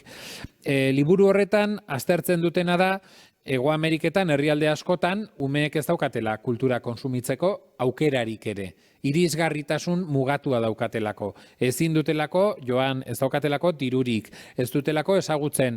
Eta nola Hego Ameriketan, behintzat oso errotua dagoen hango herrialdetako konstituzioetan, herritarren kultur eskubideen bermea, bai? Ba horregatik sortzen da kulturaren oinarrizko saskia. Eta zer da KOS edo kulturaren oinarrizko saskia? Kultur kontsumoaren gutxieneko edukien multzoa. Eta hortxe jarri dizuet, pantailan duzue, liburuan bertan agertzen den kulturaren oinarrizko saski kuantitatiboaren adibidea. Bai? Kulturaren oinarrizko saskia Hego Amerikan kuantitatiboa da bakarrik. Eta egiten duena da, 7 kultur edo zerbitzu eremutan definitzen ditu ondasun eta zerbitzu batzuk, eta esaten du gutxienez zenbat kontsumitu beharko lirateken edo parte hartu, edo ezagutu beharko lirateken urtero edo maiztasun jakin batean. Beraz, adibidez, musikaren kasuan, zehazten du gutxienik adin jakin batean, musika grabatua entzun behar dela hainbat ordu astean, eta irratia hainbat ordu astean entzun behar dela, bai? Hego Ameriketako errealitatean oinarrituta dago hau. Beraz, hor jarri dizuedan adibidean, KOS kuantitatiboa izango zen gutxieneko kopuru absoluto batzuk markatzea, eta esatea, gure umeek gutxienez isa liburu irakurriko dituzte urtero, bai? Ez guk eskolan landuta, baizik eta lekak, barazkiak, frutak eta nahi dituzuena kontsumitzen dituzten bezala, proteina, karbohidratoak eta abarrak izateko, bai, beraien gizagarapenerako liburuen konsumoa oso onuragarria da, eta berez hor kopuru bat egon daiteke. Baina nik hemen gehitzen dizuedana da, eta hau egin gabe dago, eta gonbidatzen dut hezkuntza saila eta eskolak eurak eta ni prest eta borondatetsu nago hau garatzeko, da KOS kualitatiboa egitea. Eta da esatea, bale, ez liburu kopurua baizik eta LH 3. mailako ume batek euskarazko ze liburu irakurri beharko lituzke gutxienez. Bai? LH 6. mailan, esango nuke, behintzat gure garaitik hasita gerora, jasoneren jara irakurtzen zen askotan. Bai? Bueno, jara da, zer ezagutu beharko luke liburuen kasuan. Bai? Eta hortik, hartzen baldin badugu kulturaren oinarrizko saskia, egin beharko denukena da, 7 eremutan, liburuak, musika, ikusentzunezkoak, arte eszenikoak, ikusizko arteak, ondarea eta arte bide berrietan, biak definitzen saiatu. Nire ikasleek zer da kontsumitu beharko luketen minimoa arlo hauetan, eta minimo kualitatiboa zein da, bai? Ondareari dagokionez, tradizioak, Santageda ezagutu behar du ume batek, ze adin izan behar du horretarako, bai? Eta gozatu jabetu jardun metodologia aplikatzen baldin badutor, izan behar da, bale, Santageda nola gozatu daiteke? Elkarrekin kantuan aterata, ulertuta, komunitatea eginda, zertarako den ze balio horren guztiaren parte izanik, bai? Bide batez, kulturaren oinarrizko saskiak aztertzen du kontsumitu daitezkeen gutxieneko kopuruak, zein diren, baina, eta gurean espero dut hain nabarmenak ez izatea, baina seguru aztertzeko modukoak direla ere, gutxieneko horiek kontsumitzeko sarbideak eta gaitasunak. Lehenago esaten izuena, opera oso erraz aipatzen dut, baina LH 3. mailako zenbat ume joan dira operara noizbait. Bai? Seguru nago dantzaren erantzunaren parekoa izango dela, horretan kajut galdera egin izan banu, bai? Hori esan da, honelako zerbait irudikatu daiteke, eta denbora gabe geratzen ari naizen, ez da 5 minutu dauzkadanez azken batean, pista batzuk eman nahi nizkizueke, esaten nizuen bezala, euskarazko kulturaren oinarrizko saskia nik dakidala egin gabe dago, ni egiteko prest nago, iruditzen zait kultur sektorearen eta hezkuntza sektorearen arteko elkarlanerako tresna oso on bat izan daitekela, bai kuantitatiboa eta bai kualitatiboa, hor jarri dizkizuet, kompetentziak ere gehituko nituzkelanik azken batean, bai, zergatik aktibazioa eta aktiboa izatea ezinbestekoa delako beti ere, ikasleen profila, ikasmaila eta euskarazko kultur publikoen eskailerako maila definituz ikasle horien kasuan. Eta 4 pista bukatzeko zerbait egintera ausartzen den irakasle eder zoragarri, maitagarri horrentzat. Aktibazioa, gozamena, komunitatea eta konpromisoa gako dira haur eta gazteen kultur konsumo eta sorkuntzan. Hurbildu nahi baldin badituzue kulturara, mesedez, gutxi egingo baduzue, izan dadila egin aditzean oinarritzen dena. Hiztun aktiboak sortzeko, kultur kontsumo aktiboa sustatu behar da. Aukera baldin bada antzoki batera eramatea ikuskizun bat ikustera edo antzeslan bat egitea, edo tailer batera eramatea antzerkia ezagutzeko, tailerra nahiago. Umeek aktiboa, hizkuntza aktiboa erabili behar dute, eta zergatik oroitzen dugulako egiten dugunaren 80%. Edgar Daylen Cone of Learning ezagutuko duzu dudari gabe, hezkuntzan oinarri bada, eta kasu honetan kulturan ere ezinbestekoa. Gozamena, Iñigo Fernández de Ostolazari entzunion nik, baina badakit Txakunen eta beste hainbat tokitan garatutako ere ideia badela. Jarduera kultural horretan sentitzen duen gozamena, ikasle horrek duen gozamena, euskaraz egiteko alegina baino handiagoa baldin bada, orduan euskaraz egiteko aleginari eutsiko dio. Gaitasunik espaldin badu, ezina sentituko badu. Aukera espaldin badu egiteko, gertatuko zaiona da, aukera horren bila abiatzeko eukidezakeen arazoa nagikeria da. Eta eskainita egin nahi ez badu, orduan da kontrako desira daukala. Bai? Eta gozamenik ez duela jaso azken batean.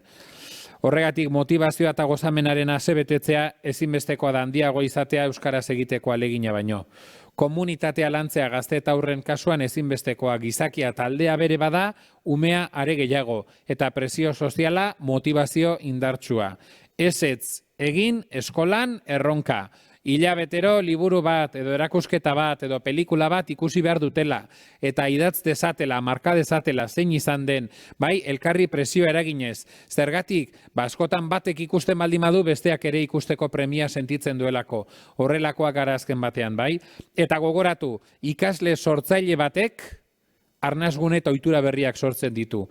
Gure taldean bertsolari bat baldin badago eskolan, bere laguntxoak bertsozale minimo izan beharko dira. Eta aktori izan nahi badu ere bai, eta musikari izan nahi baldin badu ere bai. Horregatik, sortzaileak sustatzea askotan, gure arrebak esaten duen moduan, big banak sortzea da. Eta konpromisoa hori bai kontuz, aldatu eginda. Gure gizartearen konpromiso eredua gaur egun da, non nahikoa edo ubikuoa, umeak daude karaten, dantzan, ingelesean eta hainbat tokitan, eta horregatik alternatu egiten du, asko mugitzen da lekutik batera, atomizatua dago, eta horregaitik neurtu behar duguna da lehenengo praktika horietan konpromiso oso neurtua izan behar dela. Eta hogei, uste dut oraintxe bukatu behar dudala, saiatu naiz gaur, 5 minutu izan da, zoragarri gaur saiatu naiz irakasten edo behintzat jorratzen kulturaren definizioa, gogoratu ikasle kulturzaleak izateko irakasle kulturzaleak izan behar garela. Gure ikasleek kulturarekin duten harremana neurtzeko tresnak ematen saiatu naiz, bereien kontsumitzaile profila zirriborratzen, hiztun profila irudikatzen, balizko eskailera batean, eta bi hoien loturan, euskarazko kultur publikoen eskaileran gure ikasleak non kokatu daitezken definitzeko tresna batzuk ematen. Berresten dizuet kulturara hurbiltzeko ez dagoela gozatzea, horretaz jabetzea eta gero jardutea bezalakorik.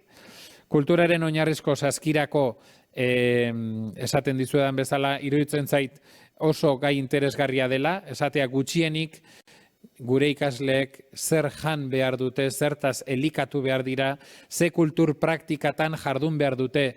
Permititu dezakegu DBH laugarren mailara heldu den ume batek antzerkia inoiz egin ez izana, inoiz bertso bat nola egiten den ezagutu ez izana, ez irakurtzea hainbat liburu, bai? Iruditzen zait galdera horren erantzunean dagoela kulturaren oinarrizko saskia. Gero nahi baldin baduzue kasu ez egiteko, baina behintzat jakiteko horrekin elikatzen denak, elikadura orekatua eta kulturalki osasuntsua izango duela. Eta gure ikasleak ikusle eta ikosle izateko 4 pista eman dizkizuet. Aktibazioa, gozamena, komunitatea eta konpromisoa. Eta orain bai, galderak egiteko prest baldin bazaudete presente zaudetenak eta ez zaudetenenak pentsatzen dut zuk helarazi beharko dizkidazuela. Bueno, hain zuzen ere bat badaukagu, Xabi, agian kendu mesedez, bai. Zuk hartu, bai, eta aldatu, lasai asko. Bai, hain zuzen ere igual, hobeto eman dizkiegu beste bide batzuk, galdera ekiteko, orduan ez nahazteko, bai. Bueno, hau egiten dudan bitartean, mila esker, Xabi, eman diguzun hitzaldi zoragarri honengatik. Gozamen aipatu duzu ikasleen kasuan, ezinbestekoa dela ikasleek gozatzea kultura kontsumitzen dutenean, eta gozamena guk hemen hartu duguna, eta ziur nago pantailan beste aldean daudenek ere hartu dutena zu entzutean. Bueno, galderak egiteko baditugu bai, 10 minutu luze, eta gogoratu bi bide hauek dituzuela.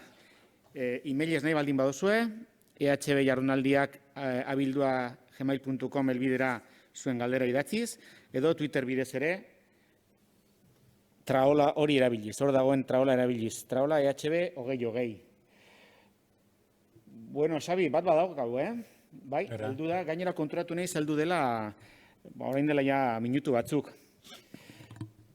Irakurriko dizut, bale, Xabi? Primeran. Begira, Aizea Larrosak idatzi du. Badauka olako hausnarketa moduko bat, eta gero zure iritzia eskatzen du. Egunon denoi, lehenik eta behin, mila esker saio polit eta interesgarri honengatik. Bereziki, Kahoot hasieragatik. Gutxi batzuk asmatu baino espaditut ere, asko disfrutatu eta ikasi dut. Hain zuzen ere, horri lotuta dago nire hausnarketa. Pentsatzen egon naiz, eta ez dut uste Kahoot lehiaketa irabazi dutenek, euskal kulturzaleago edo adituago direnik. Euskal kultur kanon jakin bat jarraitzen dutela baizik. Egungo zenbait kultur eragile agertu badira ere, oso profil jakinetara mugatuta egon direla uste dut. Gazterik ez zegoen, emakumerik ere apanear zerez, egun pilpilean dauden musika estiloak lantzen duen sortzaileen inguruko galderarik ere ez. Nire ustez, zenbait ikasleek gu baino ezagutza handiago daukate euskal kulturera dagokionez, baina haien ereduak ez dute zertan gureak izan. Komunitate bakoitzak bere kultur eredua behar duen bezala, belaunaldi bakoitzak ere behar duela uste dut, eta haiengandik aberasten ere ikasi behar dugu. Eta garrantzitsuagoa dena, haien artean ikasteko aukera ere utzi behar diegu. Honen inguruan ze iritzi duzun jakitea gustatuko litzaidake, eta bide batez, gure gaztei eskaintzeko kulturgilerik ezagutzen baduzu, gurekin elkarbanatu dezazun. Berriz ere, mila esker. Bueno, mila esker zuri Aizea, galdera hau eta hausnarketa hau egiteagaitik. Primeran, bai, eskerrik asko Aizea. Kahoot tresna zoragarria da, eta esaten dizuet, bestela hemen egingo genuen eta jolastu. Trampa egin ote dudan, egia da, beldur nintzen ikusi duzuenez gauza asko esan nahi nituen denbora mugatuan, eta 10 galdera jarri nahi nituen, eta egia da egin dudan kalkulu erretorikoa edo estrapolazioa izan da, normalean kulturzalea denak, estandar bati begira kanona ezagutu egiten du. Gero agian ez du praktikatzen, bai? Gero agian etzaio gustatzen, baina kanona ezagutu egiten du. Eta egia da nik ere egin dudan kalkulua da, gutxienez nire belaunaldi edo hurrengo belaunaldiko behera begira, bai, gazteagoak diren irakasleak egongo direla, eta goragoko bat edo bi ere bai. Eta saiatu naiz behintzat horretan oso ezagunak izan zitezkeenak. Egia da, zuen ikasleentzat egin izan banu oso desberdin egingo nukela, beraien gana gehiago hurbildu beharko nukela, baina lehenago esan dudan moduan nik arreba euskaltzaleen topaguneko kultur eta isialdi teknikaria dut, gazteekin buru belarri lanean dabilena azkenengo 8 urteetan. Gure arreba da TikTok agertzen den egunean bertan aplikazioa ireki, aztertu, saltxeatu, begiratu eta euskarara nola ekar daiteken aztertzen dagoen innovazio polo bateko taldeko ikertzaile bat. Eta nik nolabait berarekiko etengabeko elkarlanean, eta hau bera, zuei egin dizuetan aurkezpena, berari ere egin nion atzo, eta gauza asko berarekin konpartitu ditut. Hortan, ados, gazterik ez dagoela, Inigo Astiz, igual azerretu egingo da definizio horrekin, baina, bueno, onartuko dizut, uste dut gainera kintoak garela, 38 egin ditugu. Emakumerik ez, saiatu naiz nik neukere esan dut batean etzegoela, baina, bueno, Mabi Revuelta, Gurtzan Intxaurraga, saiatu nahi zenbait izen ere jartzen. Berriz diot, kanonera joan naiz eta kanonean tamalez zerrobetua badago. Berriz diot, beste belaunaldi batentzat sortu izan banu, oso desberdina egingo nuen. Eta hirugarrenik, dudarik gabe, gure ikasleek eta zuen ikasleek beste belaunaldi baten interesak izango dituzte. Eta horiek sustatu behar dituzue. Baina gurei ere buko egin gabe, hau da, nik badakit gure amaren belaunaldiko kultur erreferenteak zein diren, eta agian ez dira nireak, batzuk gehiago gustatzen zaizkit, beste batzuk ez. Frank Sinatraren zale izugarria da, Tete Montoliurena, My Fair Lady musikala izugarri gustatzen zaio, eta ez dira agian nik egunero ikusiko ditudanak, baina ezagutzen ditut, bai, nik beste batzuk ezagutzen ditut. Horregatik iruditzen zait, belaunaldi artekotasuna sustatzea interesgarria izan daitekela. Hortik aurrera, hitz ematen dizut, aukera baldin badago zuen ikasleentzat egiteko, beste bat prestatuko dudala, eta Telmo Trenor eta gazte xeago diren batzuk sartuko ditudala tartean, seguru asko, eta hori bai, honi bukaera ematen diogunean, Irudamatxok prestatutako bideopilula zoragarri batzuk daude, non proposamen batzuk landu dituzten beraiek Imanol Lepelderen laguntzarekin, hain zuzen ere egiten duzun azken galdera horri erantzuteko eta proposamenak egiteko. Horra purret bada, igual, Euskara irakasleon patua, ezta? Askotan komentatzen dugu, Euskara irakasten diegunean gure ikaslei, normalizatuta dauden hezkuntza sistemetan egiten ez duten zerbait egin behar dugula, adibidez. Gaztelaniako irakasleek ez diete erakusten ikaslei biraoak nola egiten diren, edo kaleko hizkuntza edo jergak edo ez, hori kalean ikasiko dute. Baina Euskararen kasuan askotan, Euskara irakasleok, eske erakutsi behar diegu gure ikaslei biraoak nola egiten diren, nola esaten diren euskeraz, edo nola esan behar den beste modu batez larrua, eta apurbet, kulturara transmisioa egiten badugu, igual horti datora apurbet hausnarketa, ezta? Kanona bai transmititu beharko diegula, baina, ez dakit zoritzarrez edo zorionez, baina azken punk musika taldea ere igual erakutsi beharko diegula. Normalean, hizkuntza normalizatuetan, kalean, haien lagunen artean, deskubritzen dituzten kultur, haien gustuko kultur produkzioak, zoritzarrez uste dut nik hezkuntza sisteman erakutsi beharko dizkiegula bai. Ez soilik kanona, baizik eta belaunaldi berrien gustu berriak eta horretan ere trebatu beharko dugu eta haiei transmititu bai. Hor, dudarik gabe esango nizukena da, gaur diapositiba batekin geratuko banintz, piramide amaigabearekin geratuko nintzateke dudarik gabe. Titularra da, kultur kontsumitzaile izan daitezen eta sortzaile izateko gure ikasleak lehenengo hiztun komunitatean sartu behar ditugu. Eta horretarako implikazioa esaten izuen, nik guraso erdaldun zein euskaldun denei esango nieke, bale, oso ondo, baina zure umeak bere bizitzako lehenengo 5-6 urtean 10.000 ordu egin behar ditu euskaraz. Egin itzazu kontuak, eta horrek esan nahi baldin badu eskolara joan, baina eskolatik kanpo ere egin behar duela hau eta hau eta hau, hori. Eta zuek zer esanik ez, ni esan danago, niretzat ikastolak kumea naiz ni, eta ikastolak nire euskarazko gurasoak izan ziren.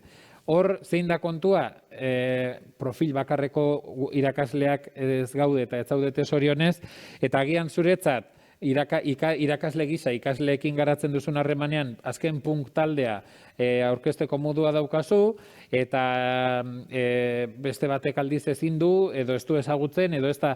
Orduan, nik uste dut hor, transmititu behar dena, da zaletasuna bai behintzat, eta esploratzeko eta ikusteko, baina argi dago gero dena ezinezkoa izango dela. Eta nik zer dakit, J. Martina talde berria pixkanaka dabilen horretan, agian batek gertutasunagatik esango die, baitu hauek Larrabetzu ingurukoak dira, eta inguru horretan erra zabalduko da, eta gero beste batek irakasle izanik, feminismoaren balioak oso presente dituelako, emakumea aldundu diren heinean sustatu nahiko ditu. Egia da, langintza ez dela errezanik, ere zerbait esan beharko banu da, eta agian hitzaldiaren hasieran esan behar nuen.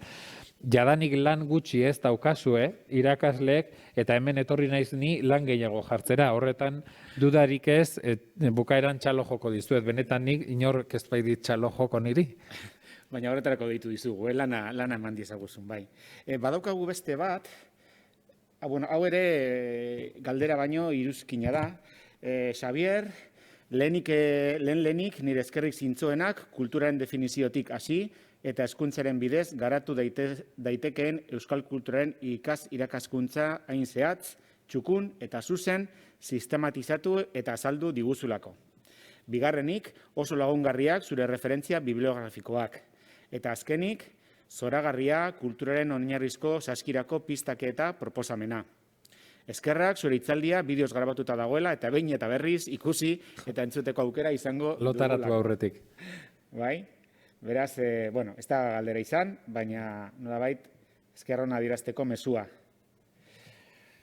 Nik hemen badut galdera bat, Twitterretik behintzat Inma Untzuetak bidali dit, esaten du interesgarria. Izan ditut ikasle bertsolariak, baina inolaz ez zuten nahi Gabonetako ekintzetan parte hartu, frikitzat seinalatua izan nahi ikaskideen aurrean. Nola ekidin hori? Ezaguna zait hori. Bai sufritu nuelako, nik neukere nahi nuelako, eta askotan ematen du, bertsolaria da, kantatu dezala bai, eta, kultur praktika bakoitzak ze fama daukan eta ze prestigio zuek zeuek ere konstiente izango zarete. Nik nola puskatuko nuke hori? Guztiak parte hartu araziz bertsoak sortzen. Zaten, hartu urte bat, eta esan, aurten denok batera kantatuko ditugu 3 bertso. Eta bertsoak klasean egingo ditugu. Eta agian kolaboratzaile figura ardezake bertsolari jakin horrek, ezagutzagatik. Orduan nolabait bere praktika ahaldundu egingo duzu, ezinbestean baliagarri izango da, berak eskolatik kanpo landu duen hori praktikoa dela ikusiko dute ere, eta behintzat izan dezakeen, talde jakin batzuetan izan dezakeen estigma gutxitu egingo da, pista bezala. Eta bestela, agian ere, sortzen daitezkeen bertsoak edo, sortzen diren bertsoak izan daitezke bestelakoak, nik urteren batean nik urtero egiten dut getxo nolentzero egunean kontakizuna, eta bertsolariek parte hartzen dute, eta ahalegina egin daiteke, beste melodia batzuk sartzeko, edo musikarekin laguntzeko, nolabait horrek agian beste erabatera janzten duelako, pista bezala. Oso ondo. Bueno, azken minutua daukazue, nahi baldin baduzue beste galderaren bat egiteko. Bestela, aurrera jarraituko dugu. Ez, galdera gehiagorik ez. Twitterren ez dago gehiago. Posta elektronikoan ere ez. Iruditzen bazaizue, hemen emango diogu amaiera Xabiren, ia. Amaiera Xabiren parte hartzeiz, oraindik ere lan txikitxo bat baduelako. Hori da, orain bukatu dut ja